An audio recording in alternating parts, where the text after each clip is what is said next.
If your kids are using iPads during the day, then you're going to want to know these 5 tips to give you peace of mind while your kids are using iPads.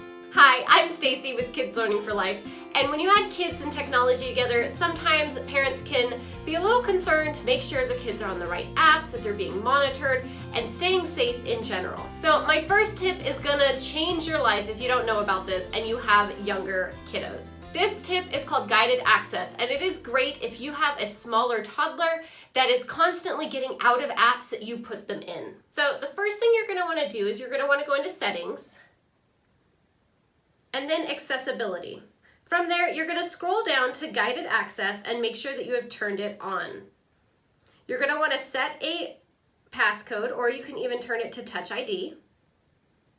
And then you are ready. So now you can open up an app, and once you're in it, you can tap the home button 3 times. So now it opens up the guided access screen. So you have a couple of options here. You're gonna click start, so your child can still move freely through the app, but if they click the home button, it's not gonna let them go out. And same thing if they try to turn up the volume or turn down the volume, it will let them know that that guided access is enabled and they're not able to do that. So to turn the guided access off, all you need to do is triple click again and then enter that same passcode. So now you're back to the guided access screen. So one other thing you can do here is if it's a app like YouTube where you don't want your kid to be able to click certain buttons. So for this, I'm going to say that I don't want my child to touch these top buttons. They're just going to be in this other area. So I can highlight that area and that's going to be blocked off when I hit resume. And so now you can see that my child can't hit that home button. So once they go into a project and they decide to play, they're going to be locked out. And if at any time you want to end, all you have to do is go back to the guided access screen by clicking the home button 3 times and click end. Now, one other quick tip that involves the home button is that if you have an app that is frozen or your child is stuck somewhere and you're not sure how to get them out, the quickest way is to just double tap, so 2 times, your home button, and that will bring up all of the apps. And if you take that app and you swipe it up, that is going to close out that app. So it's completely closing it. This is different than if you just close the app yourself. So when I open this back up, you can see that it's going to totally reload back from the beginning. But if I go in here and go back to that project and just click the home button, it closes it, it makes it hide. But when I open it back up, it comes right back to where I want. So that double tap button is great if something is frozen or you just want to clear all of the, if your iPad is running slow, clearing all of the open apps can sometimes help with that. All right, this next tip is going to be great for children of all ages, and these are going to be iPad restrictions. So you're going to want to open up settings and then go into screen time. And now when you enter the screen time screen, you're going to see all of the options you have available. So the first one is called Downtime. So Downtime just allows you to set a schedule of when the iPad cannot be used. So you can go and edit the downtime at any time. You can turn it on. You can customize the days to very specific things. So this is great if you just don't want to have to worry about it or think about it and just set it all. These are your times and not have to worry about it again. Same thing with app limits. Maybe there's a specific app that you want to keep out. Maybe you want, if it's a game, you only have 30 minutes.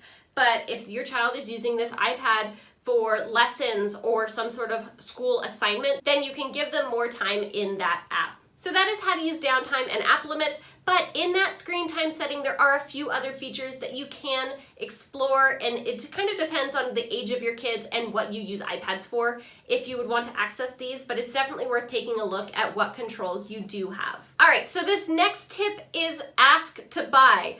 We all are terrified that our kid is going to find their way into the App Store and just purchase all of these games, or even if they are in a game and there are always sometimes ways to purchase materials or extra games or levels.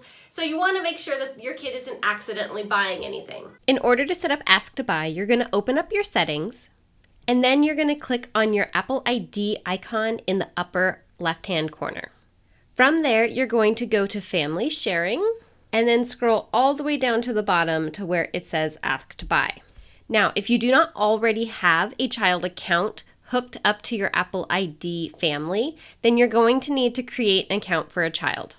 Once you set up the child account, anytime your child initiates a new purchase or a free download, the Ask to Buy is going to send you a request on your phone to allow you to approve that purchase or free download. This next tip is going to be great if you have a kiddo using the iPad with headphones watching movies that have potentially loud sounds. To set the loud sounds, you're going to want to go into Settings and then click on Sounds.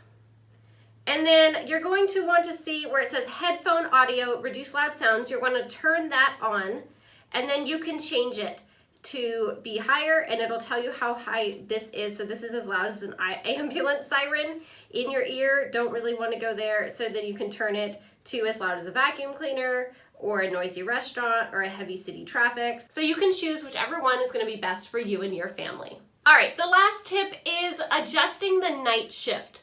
So if you have kiddos, you've probably heard about how the blue light can affect their sleep cycle, and it's just not healthy for children to have blue light, so you can get blue light glasses to help reduce that. Well, instead of getting blue light glasses, there is a slight alternative. I'm not going to say it's as good as blue light glasses, but it is a setting called Auto Night Shift. So what Night Shift does is it naturally turns down the blue tones on the screen so that in the evening you are able to not have as much blue light, which is known to keep you awake and mess up people's sleep cycles. So for our kids, I actually have this Auto Night Shift on 24 hours a day. If blue light isn't good for kids, then I'm just gonna turn it off a lot. It does look a little bit weird at first, but now I don't even notice it because I actually have it, I think, on all of our devices. I have just turned the blue light off completely. Not all blue, but it just gets shut off. So how you set that up is you're gonna open up your settings and you're gonna go to your display and brightness.